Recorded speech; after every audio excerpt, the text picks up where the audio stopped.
Physics के online portal पर एक बार फिर से आप लोगों का स्वागत है। बच्चों, हमने लास्ट क्लास में series and parallel combination of capacitors संधारित्रों का श्रेणीक्रम तथा समांतर क्रम संयोजन को पढ़ा था और उससे संबंधित उसके लिए जो समतुल्य संधारित्र की जो धारिता होती है उस तुल्य धारिता के व्यंजक को हमने प्राप्त किया था। समांतर क्रम संयोजन से संबंधित आज एक नोट पढ़ेंगे सबसे पहले।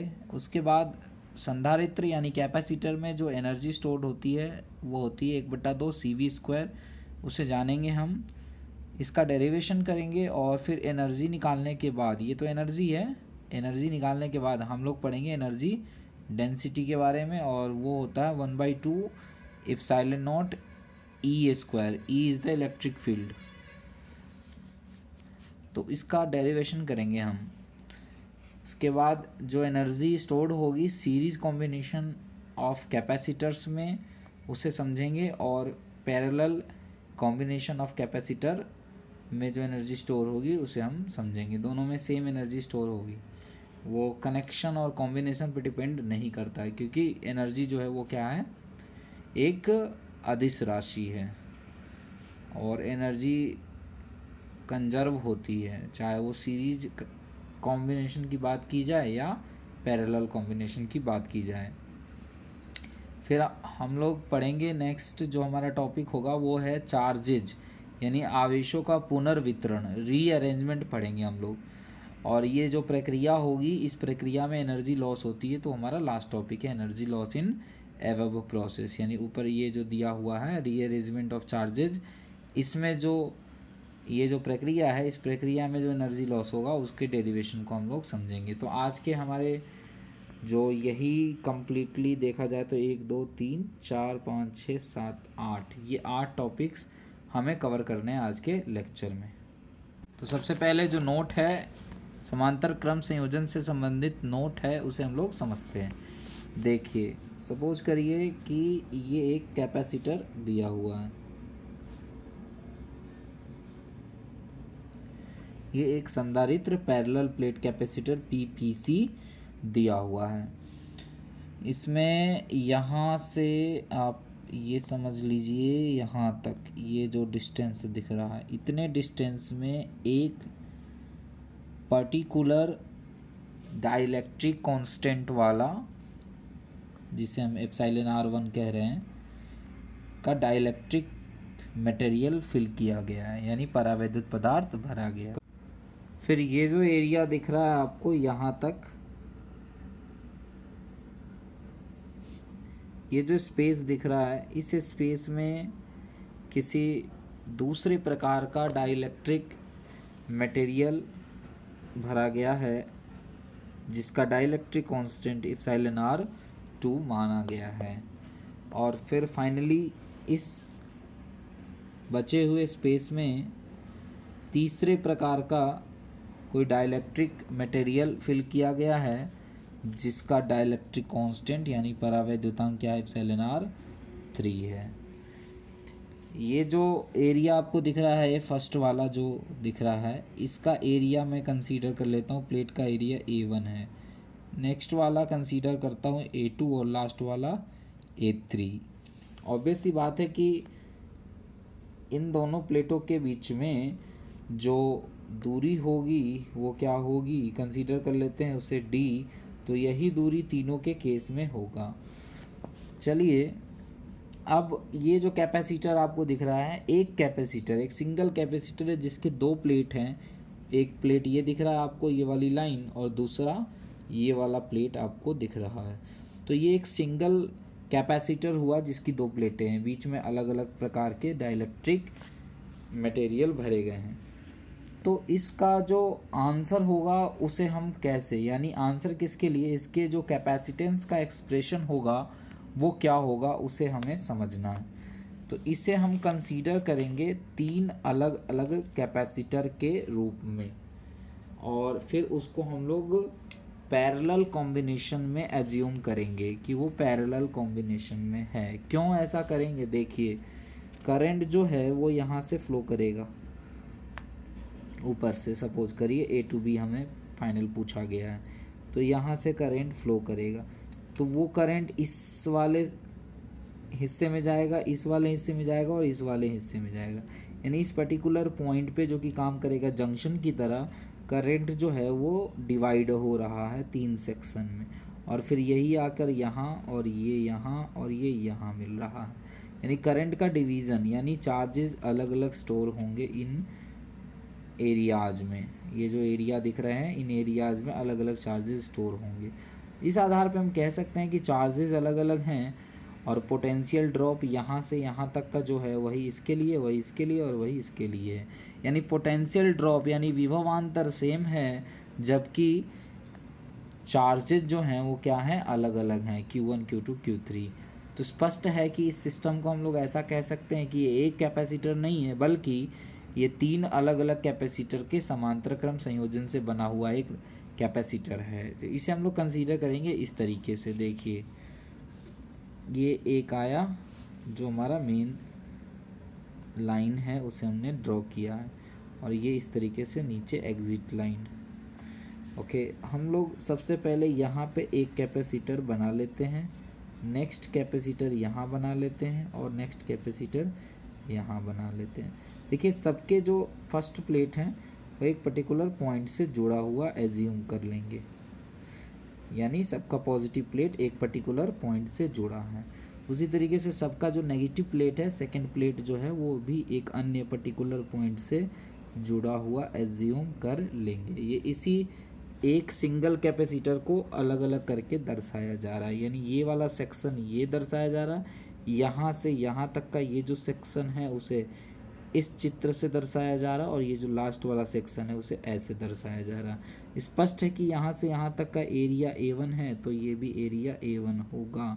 इस प्लेट का एरिया A2, इसका A2 ही होगा, और इसका A3, तो ये वाला भी प्लेट का एरिया क्या हो जाएगा, A3 हो जाएगा। और आप देख सकते हैं कि इन दोनों के बीच का जो डिस्टेंस है वो कितना है, D है दोनों प्लेटों के बीच का। तो इस केस में भी D होगा, इस केस में भी डिस्टेंस क्या होगा, D होगा, और इस केस में भी डिस्टेंस D होगा। यहाँ पर इस प्रकार का हमने लाइन खींचा था, यानी एक पर्टिकुलर टाइप का डाइलेक्ट्रिक मटेरियल यहाँ पे फिल किया गया है। एप्सिलॉन R1 इसका डाइलेक्ट्रिक कांस्टेंट है, इसका एप्सिलॉन R2 है और इसका एप्सिलॉन R3 है। और इसमें हम देख सकते हैं रेड कलर से हमने इसमें दर्शाया था, तो रेड कलर से हमने दर्शा दिया। ये एक डिफरेंट टाइप का डाइलेक्ट्रिक मटेरियल यहाँ पे फिल्ड है, और यहाँ पर आप देख सकते हैं हॉरिजॉन्टल लाइन से दर्शाए गए हैं, इसको हमने हॉरिजॉन्टल लाइन से इस तरीके से दर्शा दिया। अब इसके लिए आप ध्यान दीजिए, सपोज करिए हमें तो इस एक ये जो आपको जो मेन कैपेसिटर दिया हुआ था, हमें इस कैपेसिटर का कैपेसिटेंस C चाहिए, राइट। इस कैपेसिटर को हमने 3 अलग अलग छोटे छोटे कैपेसिटर्स में डिवाइड किया है। C1 इसकी कैपेसिटेंस मान लेते हैं, इसकी कैपेसिटेंस मान लेते हैं C2, और इसकी कैपेसिटेंस मान लेते हैं C3।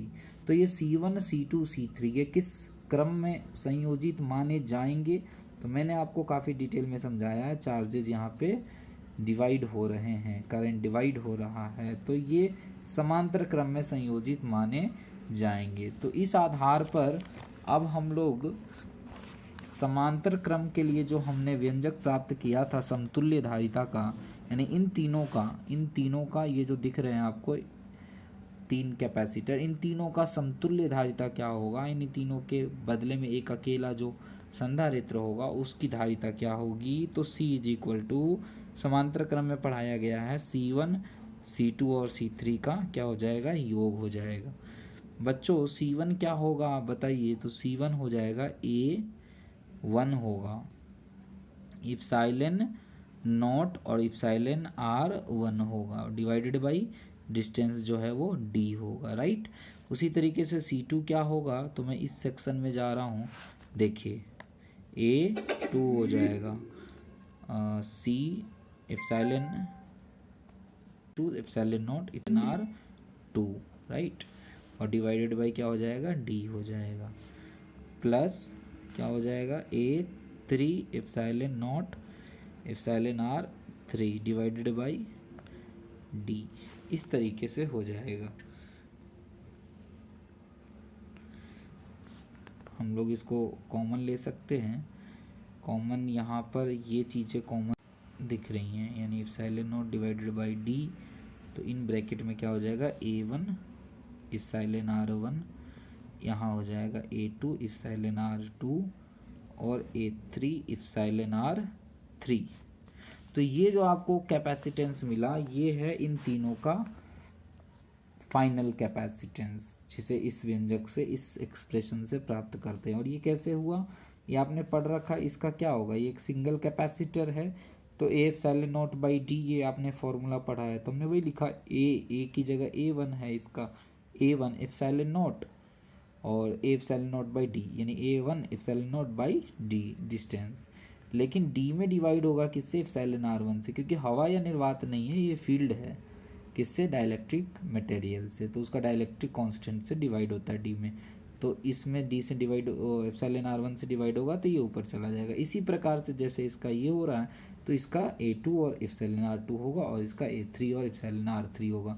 फिर हमने ये चीज़ें कॉमन थी, epsilon not divided by D, तुमने कॉमन लेके जो चीज़ें बच रही हैं उनको ब्रैकेट में लिख दिया है। तो ये आ गया, इसका क्या हो गया, कैपेसिटेंस, इक्विवेलेंट कैपेसिटेंस हो गया। और आपको पता है ये वर्क करेगा इसकी तरह, तो ये एक्चुअली में ये जो आपको सी निकल के आ रहा है ये दरअसल क्या है, ये इस एक सिंगल कैपेसिटर के कैपेसिटेंस की क्या हो जाएगी, वैल्यू हो जाएगी। तो यही था हमारा समांतर क्रम संयोजन से संबंधित एक विशेष नोट। और ये इसलिए बताया मैंने क्योंकि इस पर ये एक तरीके से है तो ये एक प्रकार का क्वेश्चन, और क्वेश्चन का आंसर ये रहा आपके सामने, बट ये अपने आप में एक थ्योरी की तरह कंसीडर कर सकते हो आप इसको, क्योंकि इस पर बेस्ड न्यूमेरिकल्स बोर्ड एग्ज़ाम में कई बार पूछे गए हैं और पूछे जाते हैं, और कॉम्पिटिटिव एग्ज़ाम्स में भी इस पर्टिकुलर फैक्ट से रिलेटेड क्वेश्चंस कई बार बनते हैं और अच्छे क्वेश्चंस बनते हैं। तो आपको इसका नॉलेज होना चाहिए कि कभी ऐसा स्थिति आ जाए तो हमें उसे कैसे सोचना है, और सोचना इस तरीके से कि करंट डिवाइड हो रहा है, करंट डिवाइड हो रहा है यानी चार्जेस डिवाइड हो रहे हैं, चार्जेस डिवाइड हो रहे हैं, इट मीन्स कि ये किस में है, समांतर क्रम में संयोजित माने जाएंगे। और उसके लिए एक्सप्रेशन आपको ये पता है क्या होता है, C is equal to, C equivalent is equal to C1 plus C2 plus C3, यदि 3 है तो, और n होते तो ये plus dot dot dot dot dot plus Cn हो जाता। चलिए ये टॉपिक हमने कर लिया फिनिश। नेक्स्ट हम चलते हैं संधारित्र में संचित ऊर्जा, जो कि होती है 1/2 CV²।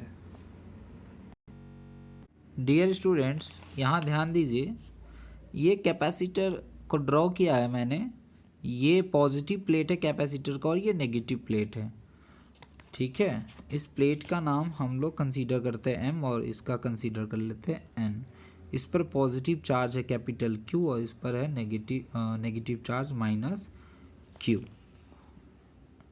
इसको कनेक्ट किया गया, इसकी कैपेसिटेंस C कंसीडर करते हैं, इसको कनेक्ट किया है बैटरी से, जिसका ये पॉजिटिव टर्मिनल है, नेगेटिव टर्मिनल है, और पोटेंशियल डिफरेंस जो है इसका ड्रॉप जो है वो क्या है, V है। तो इनिशियली ये जो कैपेसिटर है वो चार्ज्ड नहीं होता है, यानी जब हम बैटरी, यानी यहाँ पे अगर हम स्विच एक कंसीडर कर ले, हमने स्विच को ऑफ करा है, इनिशियली स्टार्टिंग की कंडीशन की बात की जा रही है, तो उस समय इस पर चार्ज 0 होगा, इस पर भी चार्ज 0 होगा, ये चार्ज नहीं होगा, यानी इस पर चार्ज क्या होगा, उस कंडीशन में 0 होगा। और ये जब फुल चार्ज हो गया, फाइनल चार्ज ये हो गया, कम्प्लीटली चार्ज हो गया है, तो अब इस स्थिति में इसके पास जो मैक्सिमम चार्ज ये ले सकता है, स्टोर कर सकता है, वो है capital Q plus Q minus Q, यानी अब जो चार्ज है उसका मैग्नीट्यूड क्या होगा, Q। यानी हम इस कैपेसिटर को चार्ज कर रहे हैं 0 से लेके Q तक। तो ये जो प्रक्रिया है, ये जो बैटरी है इस कैपेसिटर को चार्ज कर रहा है, ये फ्री में चार्ज नहीं होता है। मैंने आपको पहले के लेक्चर्स में जो हमने वीडियो बनाए हैं, पहले के जो हमारे लेक्चर्स हो रखे हैं ऑलरेडी, उसमें मैंने इस मुद्दे पर काफ़ी डिटेल में बात ऑलरेडी कर रखा है कि किसी भी कंडक्टर को या किसी भी चालक प्लेट को चार्ज करने की जो प्रक्रिया होती है वो एक स्टेप वाइज प्रक्रिया होती है। वो अचानक से होने वाली प्रक्रिया नहीं होती है, वो एक चरणबद्ध प्रक्रिया होती है। पहले एक चार्ज निकाला जाता है, फिर दूसरा चार्ज निकाला जाता है, दूसरे चार्ज को निकालने में थोड़ी ज़्यादा प्रॉब्लम होती है, फिर तीसरे चार्ज को निकाला जाता है और ज़्यादा प्रॉब्लम होती है। यानी चार्ज करने की जो प्रक्रिया है वो एक स्टेप वाइज प्रक्रिया है, और इस प्रक्रिया में एक्सटर्नल किसी सोर्स द्वारा कार्य करना पड़ता है, और यही कार्य क्या होता है, उसके पोटेंशियल एनर्जी के रूप में उस पर्टिकुलर डिवाइस में या फिर उसमें कंडक्टर में क्या हो जाता है, चार्ज्ड के रूप में चार्ज हो जाता है वो। तो चार्ज्ड हो जाने के बाद चार्ज के रूप में उसमें क्या हो जाता है, एनर्जी स्टोर हो जाता है। तो ये जो डिस्कशन है वो पहले किया जा चुका है, और आपको पता भी है कि ये जो संधारित्र है आपको जो दिख रहा है, ये बेसिकली क्या है, ये जो संधारित्र है वो धारिता इसकी अपनी एक होती है, यानी इसको चार्ज स्टोर करने की अपनी एक कैपेसिटी होती है। जितना ज़्यादा ये चार्ज स्टोर कर सकता है उतनी ज़्यादा इसके अंदर एनर्जी स्टोर होगी, और उतना ही हमारे लिए अच्छा है। हम चाहते हैं कि एनर्जी ज़्यादा से ज़्यादा स्टोर हो सके। जैसे हम लोग मोबाइल की बैटरी को भी चार्ज करते हैं, मैंने ये एग्जांपल पहले भी बताया है। तो अगर ज़्यादा पावर की mAh की बैटरी होगी मोबाइल के अंदर, तो वो एक बार में ज़्यादा चार्ज स्टोर करेगा, क्योंकि उसकी कैपेसिटेंस क्या होगी, ज़्यादा होगी। तो हम लोग तो ये चाहते हैं कि किसी भी संधारित्र PPC यानी पैरेलल प्लेट कैपेसिटर या किसी भी अन्य कैपेसिटर की कैपेसिटेंस की वैल्यू क्या होनी चाहिए, ज़्यादा होनी चाहिए, क्योंकि वो एनर्जी ज़्यादा स्टोर करेगा। तो हमारे लिए अच्छी बात है, जितनी ज़्यादा कैपेसिटेंस की वैल्यू होगी उतनी ज़्यादा एनर्जी की वैल्यू होगी। और ये एनर्जी स्टोर कहाँ से होती है, मैं एक बार फिर से रिपीट कर रहा हूँ। ये जो चार्ज करने की प्रक्रिया आप देख रहे हो, इनिशियली इसके पास चार्ज 0 है और फाइनल इसके पास चार्ज मैक्सिमम चार्ज जो है वो कैपिटल Q है। तो बच्चों 0 से Q तक इसे चार्ज करने की जो प्रक्रिया है वो एक दम से होने वाली प्रक्रिया नहीं है, वो चरणबद्ध प्रक्रिया है। यानी बैटरी को इस प्रक्रिया में, इस प्रोसेस में मेहनत यानी कार्य करना पड़ता होगा, और वही कार्य इसकी क्या बन जाती है, एनर्जी बन जाती है। तो हमें अब बैटरी द्वारा कार्य का गणना करना है। अगर हमने बैटरी द्वारा किए गए कार्य की गणना कर लिया तो हमने इसमें स्टोर्ड एनर्जी को भी कैलकुलेट कर लिया एक प्रकार से। सपोज करिए किसी टाइम t की बात कर रहा हूँ मैं, इनिशियल स्टेट की बात भी नहीं कर रहा हूँ मैं, और फाइनल स्टेट की बात नहीं कर रहा हूँ मैं, इन बिटवीन यानी इनके बीच में किसी स्टेट की बात कर रहा हूँ। किसी टाइम, रैंडम टाइम हमने सिलेक्ट किया है t पर। तो मान लिया उस समय इस पर जो चार्ज स्टोर हुए हैं वो क्या हुए हैं, प्लस कैपिटल Q नहीं, ये तो फाइनल टाइम की बात है।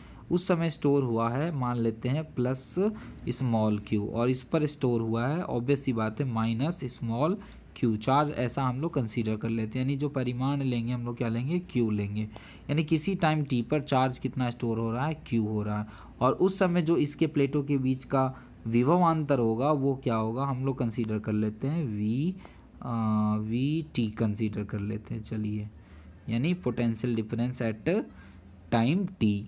ओके, तो बच्चों आपने पढ़ा है Q is equal to C into V. तो Q हमने लिया है एक पर्टिकुलर टाइम पर, तो यानी उस टाइम पर पोटेंशियल ड्रॉप यानी पोटेंशियल डिफरेंस कितना है, V है या VT है, तो VT है।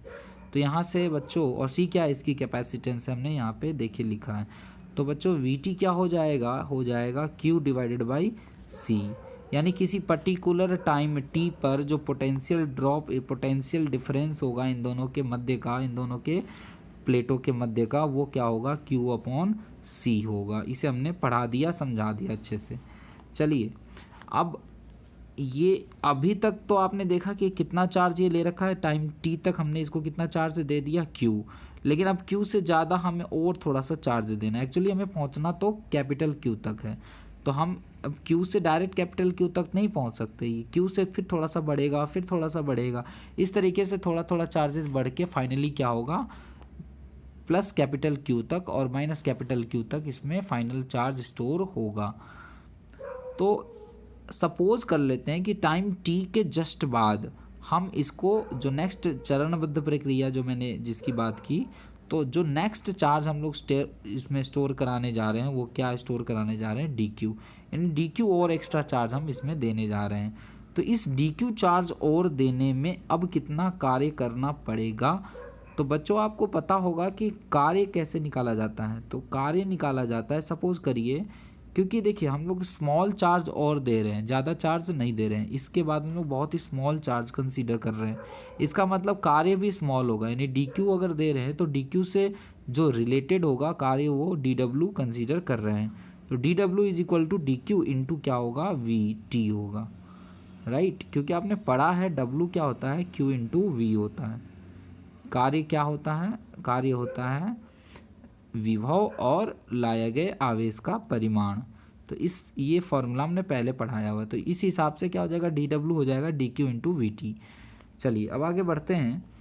तो ये हमारा डी डब्ल्यू क्या निकल कर आया बताइए। तो डी डब्ल्यू निकल कर आया, डी क्यू की वैल्यू क्या है, डी क्यू की वैल्यू डी क्यू ही है। वी टी की वैल्यू क्या है, तो क्यू अपॉन सी है। तो ये आ गया वो कार्य जो हमें करना पड़ता है बैटरी द्वारा, जो बैटरी को करना पड़ता है डी क्यू चार्ज देने में। लेकिन हमें तो कहाँ से कहाँ तक चार्जेस देने हैं, हमें कौन सा कार्य निकालना, हमें टोटल कार्य निकालना है, टोटल कंप्लीट, ताकि हम टोटल एनर्जी स्टोर्ड का पता लगा सके। तो यानी हमें एक्चुअली में यू निकालना है, और यू निकालने के लिए हमें ज़रूरी है डब्लू निकालने की। डब्लू कैसे निकलेगा, तो डी डब्लू हमने निकाल लिया, तो यदि हम इसका समाकलन कर दें तो हमें डी डब्ल्यू से डब्ल्यू प्राप्त हो जाएगा। तो समाकलन कहाँ से कहाँ तक करेंगे, तो जीरो से स्टार्ट कर रहे हैं हम लोग इसको चार्ज करना, और कहाँ तक कर रहे हैं, कैपिटल क्यू तक। यानी अगर डी डब्ल्यू का समाकलन कर दिया जाए जीरो से कैपिटल क्यू तक, तो हमें टोटल कार्य निकल कर आ जाएगा, और जो टोटल कार्य हम लोग करेंगे वही कार्य क्या हो जाएगी, इसकी पोटेंशियल एनर्जी हो जाएगी, जो हम लोग जिसके लिए कैलकुलेशन कर रहे हैं। तो बच्चों देखिए डी डब्ल्यू क्या होगा, क्यू अपॉन सी इंटू डी की क्या हो जाएगा, क्यू अपॉन सी इंटू डी क्यू। ये वैल्यू डी डब्ल्यू की यहाँ पे देखिए लिखी गई है, और ये हो जाएगा जीरो से क्यू कैपिटल तक। सी जो है वो कांस्टेंट क्वांटिटी होती है, यानी इस कैपेसिटर की जो कैपेसिटेंस की वैल्यू है वो क्या होती है, वोल्टेज पर और चार्ज पर डिपेंड नहीं करती, वो इंडिपेंडेंट क्वांटिटी होती है। जो एक पर्टिकुलर इंस्ट्रूमेंट की अपनी धारिता होती है वो उसकी होती है, वो किसी फैक्टर पर डिपेंड नहीं करती है। तो इस तरीके से ये कांस्टेंट फैक्टर है। तो हम लोग यहाँ से 1/c जो दिख रहा है उसको हमने ले लिया बाहर, तो अंदर क्या बच गया, q बच गया, और ये क्या बच गया, dq बच गया। तो q इंटू डी क्यू, और ये समाकलन हो रहा है कहाँ तक, कहाँ से कहाँ तक, जीरो से कैपिटल q तक। 1/c तो ऐसे का ऐसे रहेगा, ये q का क्या हो जाएगा, q square divided by 2, zero से q तक। ये समाकलन के हमने सिंपल x dx का होता है x स्क्वायर बाई 2, x की पावर 1। तो उसी तरीके से q डी क्यू का हो जाएगा, q की पावर 1 है तो 1 + 1 और डिवाइडेड बाई 1 + 1। समाकलन का रूल है, सिंपल गणित है ये। तो बच्चों 1/c ये 2 बाहर ले लीजिए, 1/2c, और यहाँ पे एक बार अपर वैल्यू रखते एक बार लोअर वैल्यू रखते, दोनों का डिफरेंस लेते हैं। तो q की जगह q रखेंगे तो क्या हो जाएगा, कैपिटल Q का स्क्वायर, और माइनस जीरो रखेंगे q की जगह तो जीरो का स्क्वायर। तो फाइनल वैल्यू क्या आ गई बताइए। तो ये वैल्यू तो क्यू स्क्वायर में से जीरो स्क्वायर घटाने का कोई मतलब है नहीं, तो क्यू स्क्वायर ही हो जाएगा, यानी ऊपर की वैल्यू क्यू स्क्वायर हो गई और नीचे में क्या वैल्यू आ गई, 2 इंटू सी। तो ये हमारा फाइनल फार्मूला आ गया, और इसे हम लोग डब्लू कह रहे हैं, और डब्लू को ही हम लोग क्या कहते हैं, यू कहते हैं। यानी आप देख रहे हैं कि ये हमारा आ गया एक तरीके से फार्मूला निकल कर।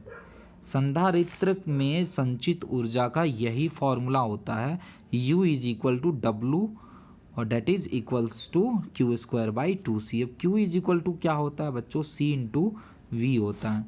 तो हम लोग इस वैल्यू को यहाँ पे अगर रख देते हैं तो U इज इक्वल टू क्या आ जाएगा, देखिए यहाँ पे Q नहीं है, Q स्क्वायर है, तो ये क्या हो जाएगा, C होगा या C स्क्वायर होगा, C स्क्वायर होगा, और ये क्या होगा, V स्क्वायर होगा, ठीक है। और यहाँ पे 2 इंटू सी है, C से C क्या हो जाएगा, कट जाएगा। तो बच्चों क्या बचा, देखिए 1/2, और यहाँ पे एक C बचा हुआ रहेगा, और V स्क्वायर।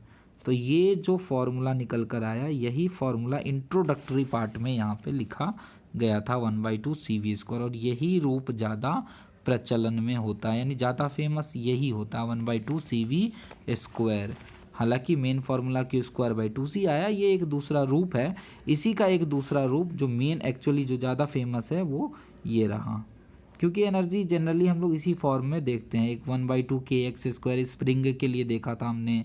अगर एक बॉडी जिसका मास m है और उसकी वेलोसिटी v है, तो उसमें काइनेटिक एनर्जी होती है 1/2 mv²। उसी तरीके से यहाँ पर potential energy stored in a capacitor is equals to 1/2 CV² यानी हाफ CV²। याद रखिएगा इस चीज़ को। और इसको हम लोग एक और रूप में बदल सकते हैं। देखिए तीन चीज़ें हैं, Q is equal to C/V होता है, तो QCV तीन चीज़ें हैं। तो यहाँ पे देखिए Q और C के रूप में फॉर्मूले को दिखाया गया है। यहाँ पर देखिए C और V के रूप में फॉर्मूले को दिखाया गया है। तो इसमें दिखा दिया और इसमें दिखा दिया हमने। तो एक और केस बनता है Q और V के केस में भी हम लोग इसको फॉर्मूले को ढाल सकते हैं। वो कैसे? तो देखिए C इज इक्वल टू क्या होगा, C इज इक्वल टू होगा Q डिवाइडेड बाई V।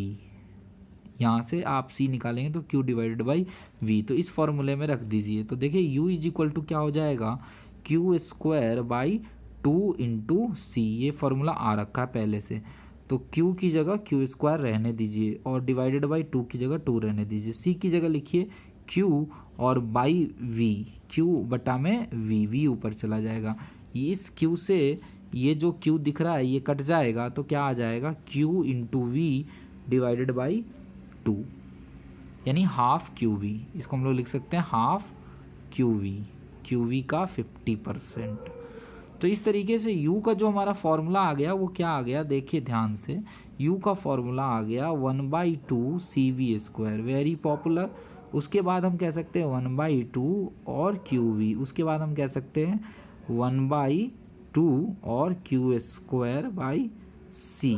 ये देखिए, तो ये U के फॉर्मूलों का एक लिस्ट है।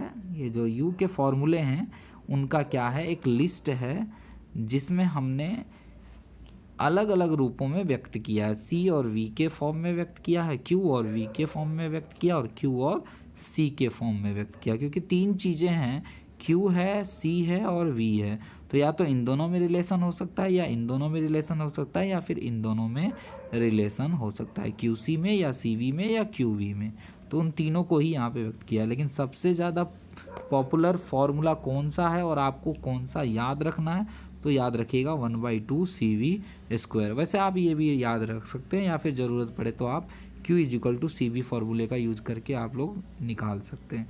तो न्यूमेरिकल इस पर बनते हैं बच्चों। डेरिवेशन ऑफ 1/2 CV² हमने कर लिया अभी जस्ट। PPC एनर्जी डेंसिटी, अगला हमारा टॉपिक है एनर्जी डेंसिटी, यानी ऊर्जा हमने निकाला 1/2 CV² होता है, लेकिन अब हमारा जो नेक्स्ट टॉपिक है वो एनर्जी डेंसिटी है, ऊर्जा नहीं, ऊर्जा घनत्व है। तो ऊर्जा घनत्व कैसे निकालेंगे हम लोग, यहाँ पर ध्यान दीजिए। देखिए हमारा एनर्जी जो आया वो U is equal to 1/2 CV² आया। C को हम लोग लिख सकते हैं, पहले 1/2 को 1/2 C को लिख सकते हैं A/0 डिवाइडेड बाई D। यदि हम लोग एक नॉर्मल सा कैपेसिटर माने PPC, पैरेलल प्लेट कैपेसिटर, जिसके प्लेटों के मध्य में हवा या निर्वात हो, तो एक नॉर्मल से केस में A/0 बाई D हो जाता है, और V² एज इट इज़ है, V वोल्टेज है, ध्यान रखेंगे। तो ये हमारा आ गया। अब एनर्जी डेंसिटी क्या होगा, तो देखिए ऊर्जा घनत्व क्या होगा, ऊर्जा में अगर हम लोग आयतन से भाग दे दें तो वही चीज़ क्या हो जाती है, ऊर्जा घनत्व हो जाती है। तो बच्चों UD, इसको मैं दर्शा रहा हूँ UD से, एनर्जी नहीं, एनर्जी डेंसिटी। तो ये क्या हो जाएगा, energy divided by volume. Energy में जब हम डिवाइड करेंगे किसका, वॉल्यूम का, ये वॉल्यूम है, इसे आप वोल्टेज से कंफ्यूज नहीं होंगे, मैं यहाँ लिख देता हूँ वॉल्यूम। तो एनर्जी कितनी आ गई है, देखिए सिंपल सी बात है, ऊर्जा घनत्व बराबर ऊर्जा बटे आयतन। ऊर्जा की वैल्यू कितनी है, 1/2 A/0 divided by D and V², और डिवाइडेड बाई क्या है, वॉल्यूम। वॉल्यूम क्या होगा, आप देखिए जो प्लेट हमने कंसीडर किया है वो कुछ इस प्रकार से कंसीडर किया है, ये समांतर प्लेट संधारित्र है, तो इसका एरिया A है, और दूरी हमने क्या कंसीडर किया है, D कंसीडर किया। तभी तो हमने यहाँ पे कैपेसिटेंस की वैल्यू A/0 बाई D, यानी एरिया A लिया और दूरी हमने क्या लिया है, D लिया है। तो अगर आप आइए बताइए कि इसकी वॉल्यूम कितनी होगी, ये जो कैपेसिटर आपको दिख रहा है, तो इसकी एरिया कितनी है, प्लेट की एरिया है A और दूरी कितनी है, दूरी है D, तो इसका आयतन जो होगा वो क्या हो जाएगा, क्षेत्रफल गुना ये जो डिस्टेंस है, यानी A इंटू डी, तो आयतन हो जाएगा A इंटू डी। तो बच्चों A से A हो जाएगा कैंसल आउट, राइट। तो और ये D से D कैंसल आउट नहीं होगा, बल्कि ये बटा में, ये भी बटा में, तो ये अपने गुना में जाएगा। तो इस तरीके से हम लोग लिख सकते हैं 1/2, ये तो रहना ही है, ये एप्सिलॉन नॉट जो दिख रहा है यहाँ पे वो एप्सिलॉन नॉट रहेगा। ये ऊपर में था A और ये नीचे में, इसलिए ये कट गया। और ये क्या हो जाएगा, ये V है तो हमने लिखा V, और ये क्या होगा, D और D मल्टीप्लाई होगा तो D हो जाएगा D स्क्वायर, है ना। D और D मल्टीप्लाई होके D स्क्वायर, ऊपर में V स्क्वायर नीचे में D स्क्वायर, तो इसको हमने लिख दिया V/D का होल स्क्वायर। ठीक है। अब बच्चों एक और फैक्ट है, देखिए अभी तक जो हमने किया है वो निकाला है UD। UD क्या आ गया बताइए, UD आया U/V, V वॉल्यूम, राइट। तो क्या आया है 1/2 आया है, एप्सिलॉन नॉट आया है, और V डिवाइडेड बाई D का क्या आया, होल स्क्वायर आया। बच्चों पहले की कक्षा में बताया जा चुका है V इज इक्वल टू होता है electric field into D distance, V is equal to E into D।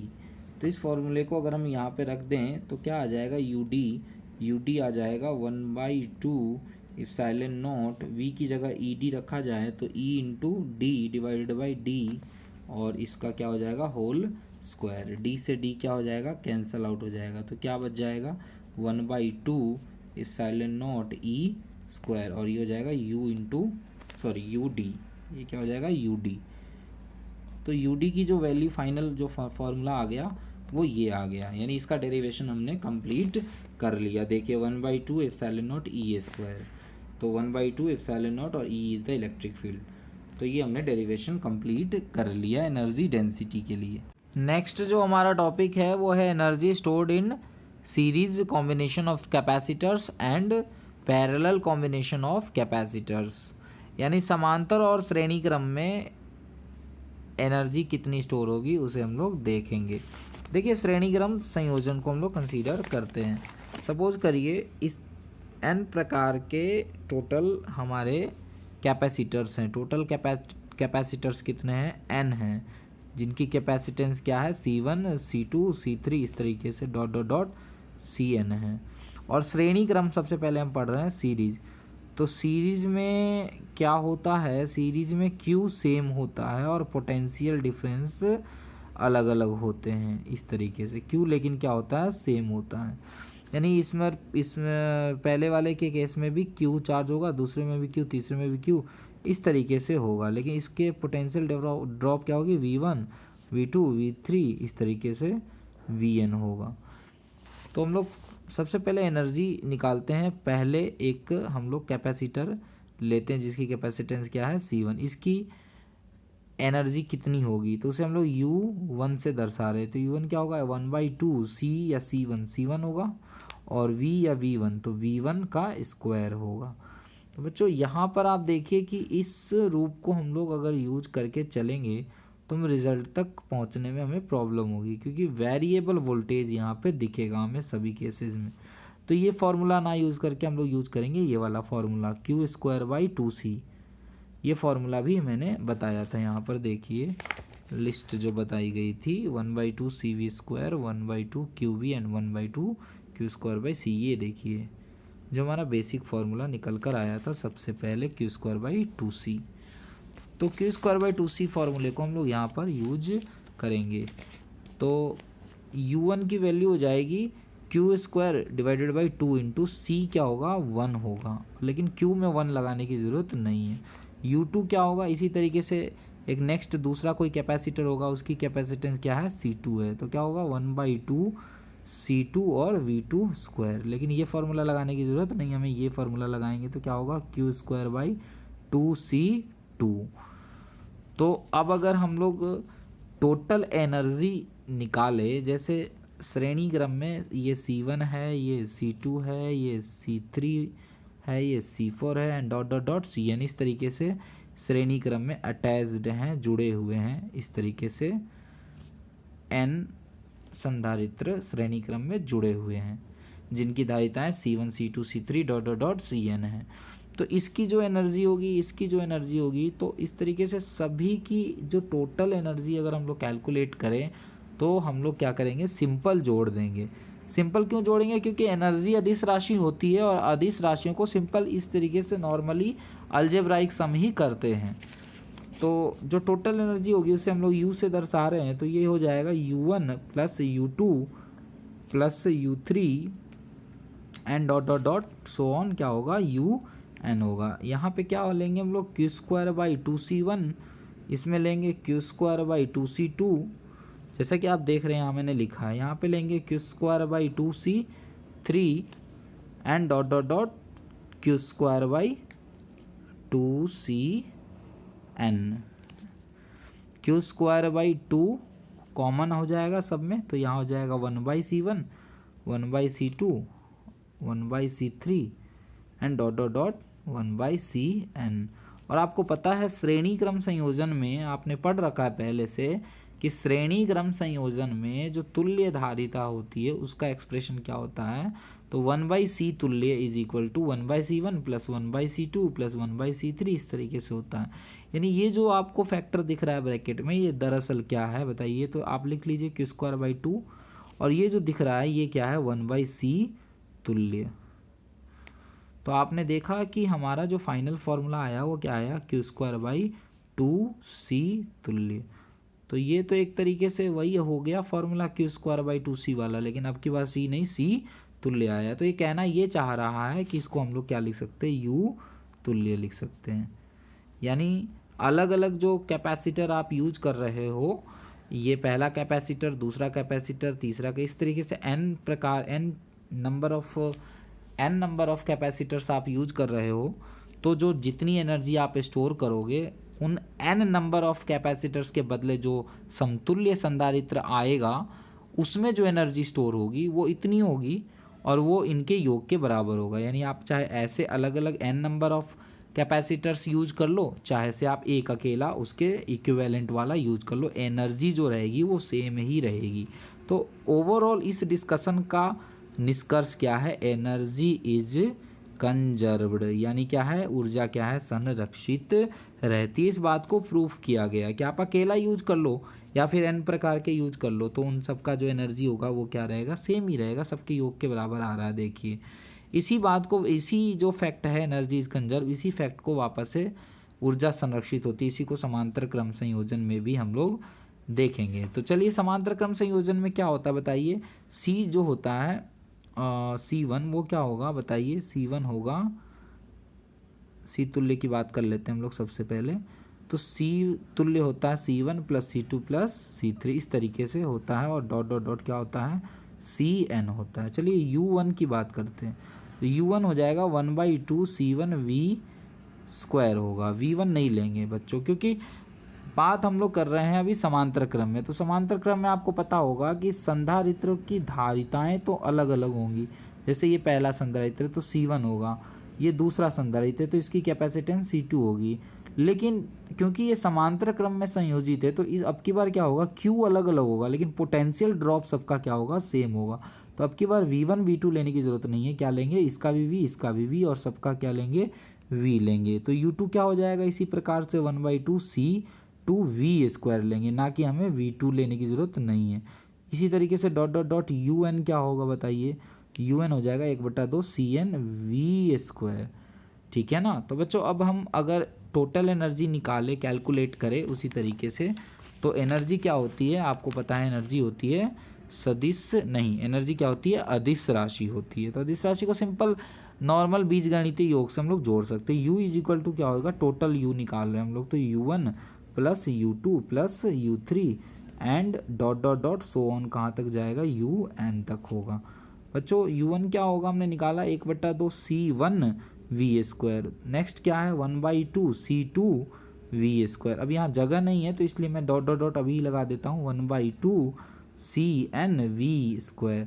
बच्चों 1/2 तो सभी में है और V² सभी में है, आप देख सकते हैं। तो क्या ब्रैकेट में क्या बचेगा, C1, इसमें C2 dot dot dot, last में क्या बचेगा, CN। आपको पता है ये क्या चीज़ दिख रहा है आपको, C1 plus C2 plus C3, मैंने सबसे स्टार्टिंग में यहाँ लिख दिया था, C तुल्य बराबर ये चीज़ें होती हैं। तो ये जो फैक्टर दिख रहा है समांतर क्रम संयोजन के केस में, दरअसल ये C तुल्य है। तो हम लोग लिखेंगे 1/2 और इसको क्या लिखेंगे, C तुल्य, और इंटू वी स्क्वायर। आप देखिए ये किसका एक्सप्रेशन है, ये भी तो एनर्जी का एक्सप्रेशन है। और किसके एनर्जी का एक्सप्रेशन है, जो समतुल्य संधारित्र यूज करेंगे हम, उस समतुल्य संधारित्र की ऊर्जा को ये बता रहा है, यानी यू तुल्य को बता रहा है। तो यहाँ पर भी इसी बात को प्रूफ किया गया कि देखिए अलग अलग एनर्जी को हमने जब कंसीडर किया है, उनको सबको जोड़ा है, तो दरअसल एक अकेले के एनर्जी के बराबर आ रहा है, उस अकेले के जो कि क्या है, उसके समतुल्य होता है। यानी यहाँ पर भी इसी फैक्ट को बताया गया कि एनर्जी इज कंजर्व्ड। कंजर्व्ड मतलब संरक्षित होती है, ऊर्जा क्या होती है, संरक्षित होती है। Energy in series and parallel combination हमने अभी अभी कंप्लीट कर लिया। जो हमारा लास्ट टॉपिक बच रहा है वो रीअरेंजमेंट ऑफ चार्जेस, यानी आवेशों का पुनर्वितरण, और इसमें होने वाली हानि, ऊर्जा की जो हानि होती है उसके लिए हम लोग एक्सप्रेशन प्राप्त करेंगे। वो है एक जो है क्या है, एक डेरिवेशन पार्ट है, तो उसको देखेंगे हम लोग। देखिए ये रहा ये टॉपिक, आवेशी चालकों के संयोजन से आवेशों का पुनर्वितरण तथा ऊर्जा हानि, ये टॉपिक है। देखिए इसको मैं यहाँ नोट्स कॉपी में ही समझा रहा हूँ, इसकी पीडीएफ कॉपी आपको उपलब्ध करवा दी जाएगी। ये चालक गोला है एक, सपोज करते हैं इसका नाम क्या है, ए। इसी प्रकार से सेम ऐसा ही कोई दूसरा चालक गोला है, उसका नाम मैं कंसीडर कर लेता हूँ बी। इस पर चार्ज कितना है, Q1 है, इस पर चार्ज क्या है, Q2 है। दोनों पॉजिटिवली चार्ज है और चालक है, इसलिए जो भी चार्जेस हैं आपको सरफेस पे दिखाई दे रहे हैं। दोनों की रेडियस यानी त्रिज्याएं अलग अलग हैं, छोटा बड़ा गोला हो सकता है, वो डिपेंड करता है इसकी रेडियस पर। तो इसकी रेडियस R1 है और इसकी रेडियस R2 है। इसका जो पोटेंशियल है, यानी इसका ये जो जिस विभव पर है उस वो विभव का मान क्या है, V1, और ये किस विभव पर है, V2। आपको पता होगा V1 की वैल्यू क्या होगी, अगर आप सोच के समझ के इसको बताना चाहें तो क्या होगा, V1 की वैल्यू सरफेस पे क्या है, चार्ज KQ/R फॉर्मूला होता है, तो KQ1 होगा और डिवाइडेड बाई क्या होगा, R1 होगा, राइट। अगर V2 की वैल्यू आप देखें तो क्या होगा, KQ2 और डिवाइडेड बाई R2 होगा। हालांकि इससे कोई हमें यहाँ पे लेना देना नहीं है, बता दिया मैंने वैसे ही, बट इसका इस पर्टिकुलर डेरिवेशन में कोई ज़रूरत नहीं। ये लिखा गया है तार जोड़ने से पूर्व, यानी इन दोनों के बीच में कोई तार कनेक्टेड नहीं है, तब की कहानी है ये। और यहाँ पे ऐसा माना जा रहा है कि पहले पर चार्ज ज़्यादा दे रहे हैं और दूसरे पर ऐसा नहीं है, ये कुछ और कहना चाह रहा है। हाँ, यहाँ पे एक फैक्ट माना जा रहा है कि इसका जो पोटेंशियल है जिसे V1 कहा जा रहा है वो ज़्यादा है और इसका पोटेंशियल क्या है, कम है, ऐसा माना जा रहा है। मतलब शुरुआत में एक केस आपको लेकर चलना पड़ेगा। देखिए यहाँ माना गया है, यहाँ पर ध्यान दीजिए, देखिए माना लिखा गया है, माना V1 जो है वो ग्रेटर देन है V2। तो अब ये कंडीशन तो तार जोड़ने के पहले की है। तार जोड़ने के बाद की क्या कंडीशन होगी, देखिए एक तार, एक नॉर्मल सा कंडक्शन वायर लाया गया है, इसकी खुद की जो कैपेसिटेंस होगी वो क्या होगी, 0 होगी, यानी ये नगण्य धारिता वाला तार होगा। अब नगण्य धारिता मैं इसलिए कह रहा हूँ कि इसकी धारिता नहीं होनी चाहिए, धारिता 0 होनी चाहिए, नगण्य होनी चाहिए, क्योंकि इसकी खुद की जगह धारिता होगी तो इसका काम है इसके चार्जेस को इसके पास भेजना, बिकॉज ये हाई पोटेंशियल पे है। यहाँ पे मान लिया गया है, देखिए यहाँ पे पहले ही मान लिया गया है कि इसका जो पोटेंशियल है वो V1 है और इसका पोटेंशियल V2 है, और इसके पोटेंशियल को हमने V1 को हमने V2 से ज़्यादा माना है। यानी अगर तार कनेक्ट करेंगे तो जो चार्जेस का फ्लो होगा वो हाई पोटेंशियल से लो पोटेंशियल की ओर होगा, यानी पार्ट ए से, यानी गोले ए से गोले बी की ओर चार्जेस फ्लो करेंगे। तो इसका काम जो है वो फ्लो करवाना है, यानी चार्जेस को यहाँ इसमें से लेके इसमें पहुँचाने का काम करना है, ना कि इसको खुद कमीशन खाना है। ऐसा नहीं कि ये चार्जेस पहुँचाने का काम कर रहा है तो खुद थोड़े बहुत कमीशन ले रहा है, ये एजेंट की तरह काम नहीं करना चाहिए, राइट। तो इसका जो अपना खुद का, ऐसा कब होगा कि ये कुछ भी चार्ज स्टोर ना करे अपने पास, ऐसा तब होगा जब इसकी धारिता नगण्य होगी। यानी धारिता क्या होती है, चार्ज स्टोर करने की क्षमता, तो वो क्षमता ही इसकी नहीं होगी, तो नगण्य धारिता वाला तार हमने कंसीडर करा है। ये तार जोड़ने के बाद की कहानी है। जब तार जोड़ देंगे तो चार्जेस इसमें से इसमें फ्लो होने लगेंगे, तो अब जो इसके पास चार्ज बचेगा वो क्या होगा, वो अब नया जो चार्ज फाइनली, ये प्रक्रिया चलती तो नहीं रहेगी, निरंतर तो नहीं चलती रहेगी, एक समय के बाद ये प्रक्रिया रुक जाएगी। कब, जब दोनों का पोटेंशियल क्या हो जाए, सेम हो जाए, जब दोनों का विभव क्या हो जाए, सेम हो जाए। तो अब इसका पोटेंशियल क्या V1 होगा, नहीं, ये भी V पोटेंशियल पर होगा और ये भी V पोटेंशियल पर होगा, क्योंकि हमने तार से जोड़ दिया। तो अगर ये हाई पोटेंशियल पे था, ये लो पोटेंशियल पे था, तो अब क्या होगा, दोनों सेम पोटेंशियल पर आ जाएंगे, चार्जेज इसमें से इसमें चले जाएंगे और पोटेंशियल क्या हो जाएगा, सेम हो जाएगा। इसलिए अब देखिए इस तरीके से बनाया गया है, इस तरीके से दर्शाया गया है, कॉमन दिखाया गया है दोनों को। और क्या लिखा गया है, कॉमन पोटेंशियल, यानी उभयनिष्ठ विभव, यानी अब V1 और V2 नहीं है, अब क्या है, कॉमन पोटेंशियल V है। तार जोड़ने के पश्चात की ये कहानी है, राइट। हालांकि इसका रेडियस R1 रहेगा, इसका R2 रहेगा। अब जो चार्ज इसके पास रहेगा वो Q1 डैश कंसीडर किया जा रहा है, और इस पर जो चार्ज अब हो जाएगा वो Q2 डैश हो जाएगा। आप इतना तो समझ ही सकते हैं कि Q2 डैश की जो वैल्यू होगी वो Q2 से ज़्यादा होगी, क्योंकि चार्ज इसमें से इसमें गया है, तो इसके पास नया चार्ज जो होगा जो कि Q2 डैश है वो ज़्यादा होगा पुराने वाले से। और Q1 डैश की जो वैल्यू होगी वो Q1 से क्या होगी, Q1 डैश की जो वैल्यू है वो Q1 से क्या होगी, कम होगी, क्योंकि इसने चार्ज को त्यागा है। तो ये एक स्टोरी है जो मैंने आपको बताया। अब ये जो प्रक्रिया हो रही है इसमें चार्ज तो कंजर्व है, क्योंकि चार्ज जो इसके पास था वही चार्ज, कुछ चार्ज इसके पास चला गया, तो ओवरऑल चार्ज की तो हानि नहीं हुई। लेकिन ये जो प्रक्रिया है ना, चार्ज आप देख रहे हैं कौन सी प्रक्रिया है, ध्यान से देखिए इसके हेडिंग को, इसकी प्रक्रिया जो हो रही है वो क्या है, यहाँ पर ध्यान से देखिए हेडिंग को, आवेशों का पुनर्वितरण, आवेश पुनर्वितरित हो रहे हैं, यानी कुछ आवेश इसमें से इसमें जा रहे हैं, रीअरेंज हो रहे हैं आवेश। तो आवेशों का केवल पुनर्वितरण हो रहा है, रीअरेंजमेंट हो रहा है, आवेशों की लॉस नहीं होती। वैसे भी आवेश क्या होता है, आपने पढ़ रखा, आवेश क्या होता है, कंजर्व्ड क्वांटिटी होती है। सिस्टम का आवेश कभी भी ना तो एक्स्ट्रा क्रिएट कर सकते हैं और ना एक्स्ट्रा हम लोग उस किसी आवेश को लॉस कर सकते हैं। तो इस प्रक्रिया में आवेश का तो लॉस नहीं होता है, आवेश संरक्षित होता है, लेकिन ऊर्जा की हानि होती है। ये जो रीअरेंजमेंट हो रहा है इसमें ऊर्जा की हानि होती है, और उस ऊर्जा की हानि को ही हमें कैलकुलेट करना है। देखिए टॉपिक में देखिए यहाँ लिखा हुआ है, दो आवेशी चालकों जो असमान विभव पर हैं को परस्पर संयोजित करने पर उनमें आवेश पुनर्वितरित होकर दोनों समान विभव पर आ जाते हैं। इस प्रक्रिया में निश्चित ऊर्जा की हानि भी होती है। तो ये अलग अलग दो गोले हैं जिन पर अलग अलग चार्जेज हैं, तो ऑब्वियसली इन पर इनके रेडियस के हिसाब से इनकी जो पोटेंशियल होगी वो भी अलग अलग होंगे। जब इनको कनेक्ट करेंगे हम किसी वायर से, नेग्लिजिबल कैपेसिटेंस वाले वायर से, तो ये दोनों एक कॉमन पोटेंशियल पर आ जाएंगे। कॉमन पोटेंशियल क्या होगा, V होगा। इस V के लिए भी हमें गणना करनी है, कैलकुलेशन करना है कि V क्या होगा। जैसा कि यहाँ पे लिखा गया है, चित्रानुसार माना दो विलगित चालक गोले A और B हैं जिनकी धारिताएं C1 और C2 हैं एवं त्रिज्याएं माना गया R1 और R2 माना गया है।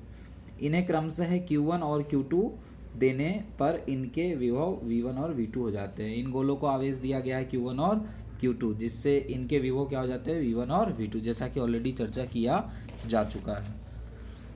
देखिए अब इस डेरिवेशन पार्ट को हम लोग यहाँ पर समझाते हैं।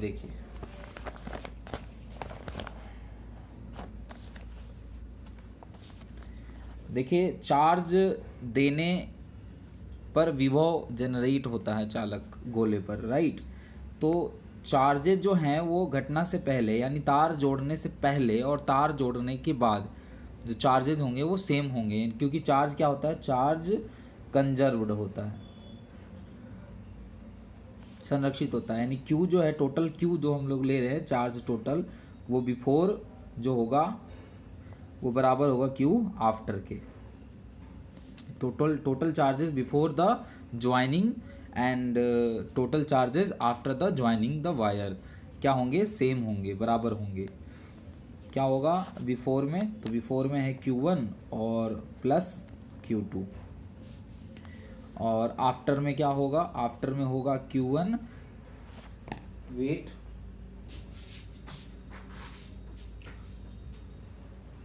आफ्टर में Q1 डैश और Q2 डैश। Q1 क्या होगा बताइए, तो Q is equal to CV, Q1 है तो C1 और V1, ये हो जाएगा C2 और V2। इसी तरीके से Q1 डैश क्या हो जाएगा, तो Q1 डैश हो जाएगा C1 कैपेसिटेंस तो चेंज करेगा नहीं वायर ज्वाइन करने से, कैपेसिटेंस तो गोलों का जो धारिताएं हैं उनकी वैल्यू तो चेंज नहीं होंगी, लेकिन पोटेंशियल V1 से चला जा रहा है V पर, कॉमन पोटेंशियल पर चला जा रहा है, यानी C1V। और इसी तरीके से यहाँ पर हो जाएगा C2V। इसको हम लोग लिख सकते हैं C1V1 plus C2V2 is equal to VV, यहाँ पे हमने कॉमन ले लिया तो ब्रैकेट में बचेगा C1 प्लस C2। इस तरीके से यदि हम लोग कॉमन पोटेंशियल की गणना करें, देखिए ध्यान से, तो यहाँ से अगर हम लोग कॉमन पोटेंशियल निकालें V की वैल्यू तो वो कुछ इस प्रकार से होगी। देखिए V is equal to C1V1 plus C2V2 divided by C1 plus C2। ये जो फैक्टर दिख रहा है आपको, ये वाला फैक्टर, ये V के गुणा में है तो इधर आ जाएगा, तो बटा में आ जाएगा। तो ये हमारा कॉमन पोटेंशियल का, जिसे उभयनिष्ठ विभव हम कह रहे हैं, उसके लिए ये व्यंजक है। ठीक है, अब देखिए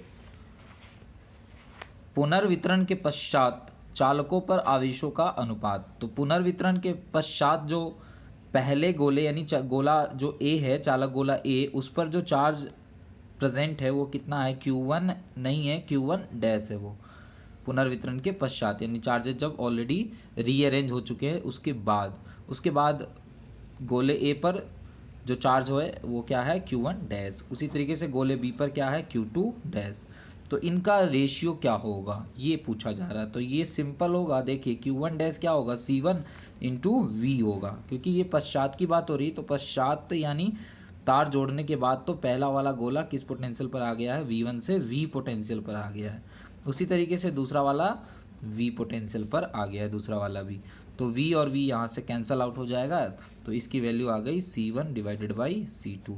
यानी आवेशों का जो अनुपात है पुनर्वितरण के पश्चात वो दरअसल धारिताओं के अनुपात के इक्वल आया है। देखिए आवेशों पुनर्वितरण के पश्चात जो आवेशों का जो अनुपात है वो किसके बराबर आ रहा है, धारिताओं के अनुपात के बराबर आ रहा है। ये भी एक फैक्ट है। नेक्स्ट, विभव में परिवर्तनों का अनुपात हम देखेंगे। तो सबसे पहले आपने देखा कि ये गोला A है, तो इसका पहले तार जोड़ने से पहले जो पोटेंशियल था वो V1 है, और बाद में क्या हो जा रहा है, V। तो आप बताइए ये चार्ज को क्या कर रहा है, त्याग रहा है, क्योंकि हमने ऐसा माना है कि हाई पोटेंशियल पे है, और ये जो गोला B है वो क्या है, पहले लो पोटेंशियल पे है। इसका मतलब अब V1 जो है तार जोड़ने के पश्चात किस पोटेंशियल पर आ रहा है, V पोटेंशियल पर आ रहा है, और V2 किस पर आ रहा है, V2 भी V पोटेंशियल पर आ रहा है। यानी V1 की जो वैल्यू होगी वो एक्चुअली में घट रही है, क्योंकि ये हाई पोटेंशियल पे था, ये लो पोटेंशियल पे था। तो चार्ज इसमें से इसमें चला गया तो इसका पोटेंशियल कम होगा। तो यानी V1 जो है वो कम होकर V तक पहुंच रहा है, जबकि V2 जो है वो ज़्यादा होकर V तक पहुंच रहा है।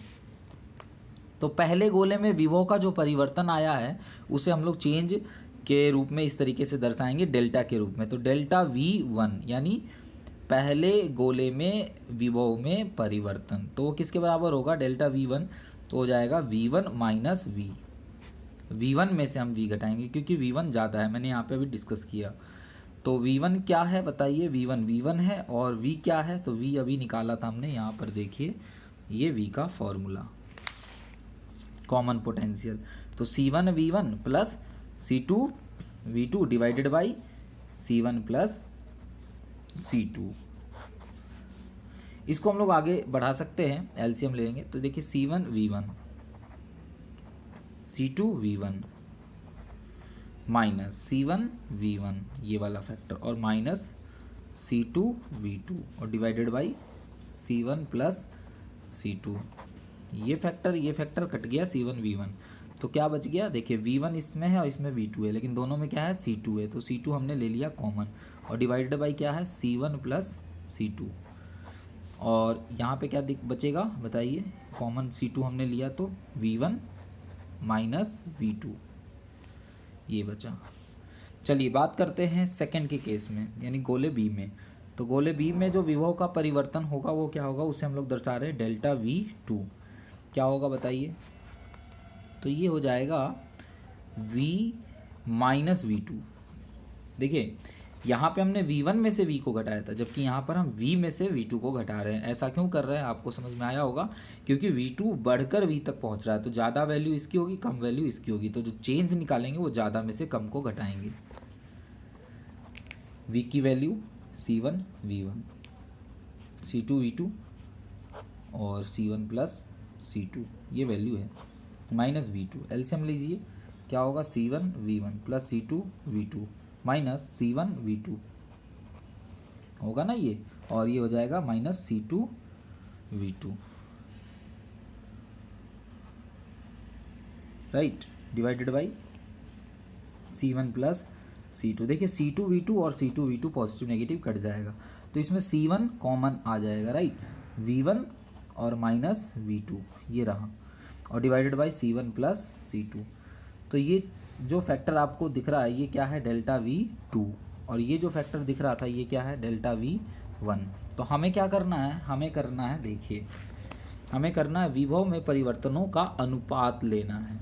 तो हम लोग क्या करेंगे, यहाँ पर ध्यान दीजिए, delta V1 divided by delta V2।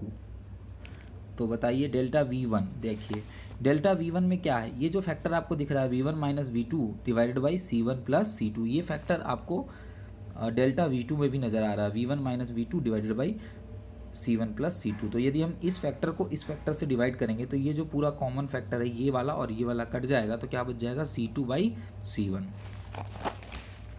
यानी आ गया C2 बाई C1। देखिए कहना क्या चाह रहा है, ये कहना ये चाह रहा है कि अब की बार भी धारिताओं का अनुपात है, लेकिन व्युत्क्रम है, ध्यान दीजिए उल्टा है ना, ऑपोजिट है। देखिए चार्जेस का जो पुनर्वितरण के पश्चात जो चार्जेस का अनुपात होता है वो तो C1 बाई C2 होता है, लेकिन विभव में परिवर्तनों का अनुपात जो होता है वो क्या होता है, धारिताओं के अनुपात के बराबर नहीं होता, बल्कि धारिताओं के व्युत्क्रम के अनुपात के बराबर होता है। इस तरीके से ये फैक्ट है। नेक्स्ट जो हमारा फैक्टर इसमें पढ़ना है वो है, देखिए यहाँ पे आ गया ये V1 और V2 C2 वैसे हो। चलिए नेक्स्ट जो फैक्टर है वो ऊर्जा हानि, जो हमारा लास्ट टॉपिक है, तो इसको हम लोग पढ़ते हैं। बच्चों देखिए हम लोग सबसे पहले ऊर्जा हानि निकालेंगे, तो डेल्टा U से दर्शा रहे इसको। तो पहले की जो एनर्जी है, ऊर्जा हानि हो रही है, तो हानि हो रही है तो हमें पहले में से बाद का निकालना होगा, घटाना होगा, राइट। तो U before minus U after, लाभ होता तो क्या करते, आफ्टर में से बिफोर को माइनस करते। ऑब्वियस सी बात है, सपोज करिए आपके पास 10 रुपये है और बाद में 8 रुपये होते हैं, तो आपको हानि हो रही है, और हानि कितने की हो रही है, 2 रुपये की हानि हो रही है। कैसे निकला, 10 में से 8 घटेगा, यानी पहले में से बाद वाली रकम घटेगी। जबकि मान लो सपोज करो 10 रुपये अभी है और आपके पास हो गए 13 रुपये, तो अब आपको क्या हुआ, 3 रुपये का लाभ हुआ। तो ये लाभ कैसे निकलेगा, बाद में से पहले वाले को घटाएंगे, वही फैक्टर है, सिंपल सा नॉर्मल सी बात है। UV4 यानी दोनों चालक गोलों की जो टोटल एनर्जी होगी पहले की, तार जोड़ने से पहले की, और माइनस बाद की, है ना। तो बताइए क्या होगा, 1/2 C1 V1 square plus 1/2 C2 V2 square. ये टोटल जो आपको दिख रहा है ब्रैकेट में, ये पहले की एनर्जी हुई, ये पहले गोले की हो गई और ये दूसरे गोले की हो गई, गोले A की गोले B की, और ये टोटल एनर्जी हो गई तार जोड़ने से पहले की।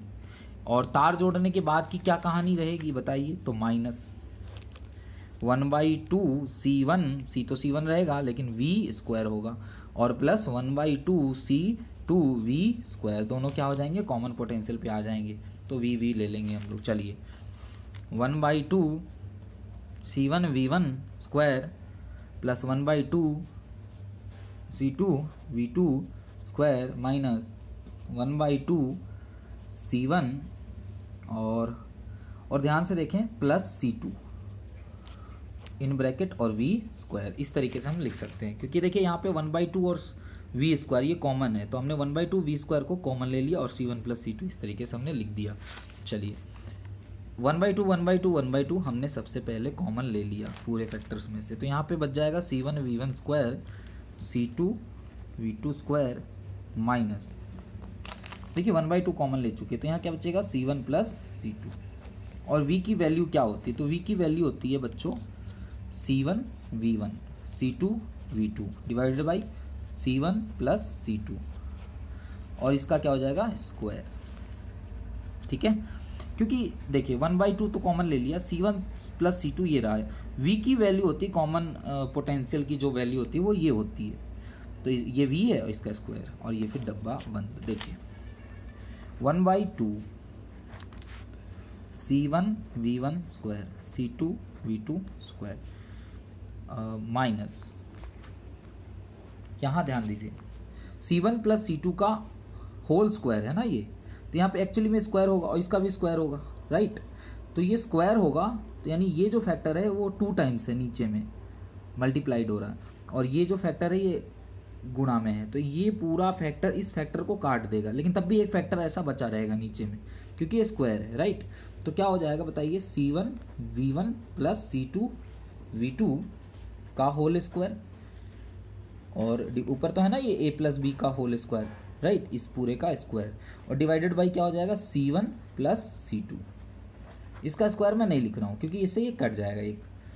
चलिए इसको हम लोग आगे बढ़ाते हैं, 1/2 C1 इससे मल्टीप्लाई करिए तो क्या हो जाएगा C1 स्क्वायर V1 स्क्वायर, फिर इसी C1 को इससे मल्टीप्लाई करिए C1 C2 V2 square, C2 को करिए C1 C2 V1 स्क्वायर, और प्लस क्या हो जाएगा C2 square V2 square, minus बच्चों ये a प्लस बी का होल स्क्वायर होगा, तो a स्क्वायर बी स्क्वायर और 2ab, और माइनस में हो जाएंगे सारे क्योंकि माइनस यहाँ लगा हुआ है, तो क्या हो जाएगा C1 square V1 square minus में है, फिर उसी तरीके से C2 स्क्वायर V2 स्क्वायर, और फिर क्या हो जाएगा माइनस में 2C1 C2 V1 V2,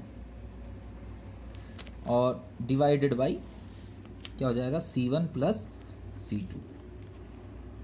बच्चों C1 V1 square C1 V1 square cut गया, C2 V2 square C2 V2 square cut गया, तो क्या बचा देखिए 1/2। ध्यान दीजिए यहाँ पर C1 C2 है, यहाँ पर भी C1 C2 है, और ये जो फैक्टर बच रहा है इसमें भी C1 C2 है, यानी C1 C2 सब में कॉमन है, तो हमने ले लिया C1 C2 यानी गुणा, और बटा में योग दिख रहा है आपको C1 प्लस C2, तो C1 और C2 का गुणा और C1 और C2 का योग, इस तरीके से आ गया। अब देखिए यहाँ पर क्या बचा, यहाँ पर बचा ध्यान दीजिए V1 स्क्वायर, ये देखिए V1 स्क्वायर प्लस ये क्या बच रहा है V2 स्क्वायर, माइनस क्या बच रहा है 2 V1 V2, क्योंकि C1 C2 तो आपने कॉमन ले लिया है, देखिए ध्यान से,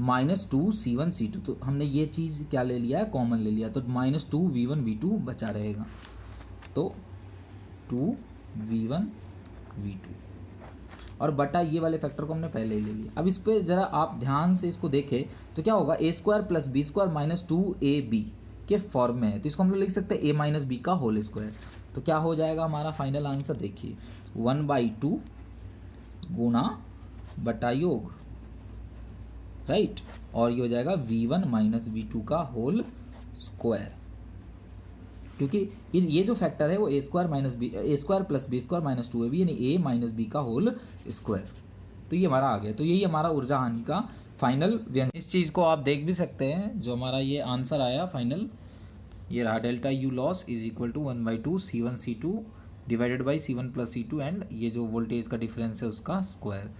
तो अगर ध्यान से आप इसको समझे तो देखिए ये एक कैपेसिटर का ही कैपेसिटेंस है ये, राइट, कैपेसिटेंस ही है, ध्यान से अगर समझे इसको, क्योंकि C1 सी चीज़ें हैं इसके अंदर, और ये देखा जाए तो वोल्टेज है, क्योंकि वोल्टेज का डिफरेंस भी वोल्टेज होगा, तो इसको आप ऐसे याद रख सकते हो 1/2, और ये C के रूप में और ये V के रूप में 1/2 CV स्क्वायर, जो कि एनर्जी का एक बेसिक डायमेंशनल फार्मूला भी होता है, राइट। तो इस टॉपिक को यहाँ पे कराया गया, हालांकि इसका थोड़ा डेरिवेशन थोड़ा सा लॉन्ग है, इसको आप 1-2 बार प्रैक्टिस करेंगे तो ये बिल्कुल आपको क्लियर हो जाएगा। हमने कुछ नहीं करा है, हमने बिफोर में से आफ्टर की वैल्यू घटाया, बिफोर ये हो जाएगा और आफ्टर में कॉमन ले लेंगे, वी की वैल्यू रखेंगे, और थोड़ा सा इसका एलसीएम थोड़ा सा लेंदी जाता है, और फिर फाइनल हमारा ये आंसर आ जाता है 1/2 CV स्क्वायर के फॉर्म में, राइट। चलिए, तो इस प्रकार से आज के जो लेक्चर का जो हमारा टारगेट था, ये जो टोटल 8 टॉपिक हैं जिनको हमें करवाने थे, तो इसे हमने कंप्लीट कर लिया, और इसके साथ ये जो चैप्टर है वो भी इस पर्टिकुलर पॉइंट पर आकर क्या होता है एंड हो रहा है। जो हमारा अब अगला जो टॉपिक रहेगा, जो चैप्टर रहेगा, वो रहेगा विद्युत धारा, इलेक्ट्रिक करंट, लेसन नंबर 5। तो उसे हम लोग नेक्स्ट वीडियो में कंटिन्यू करेंगे।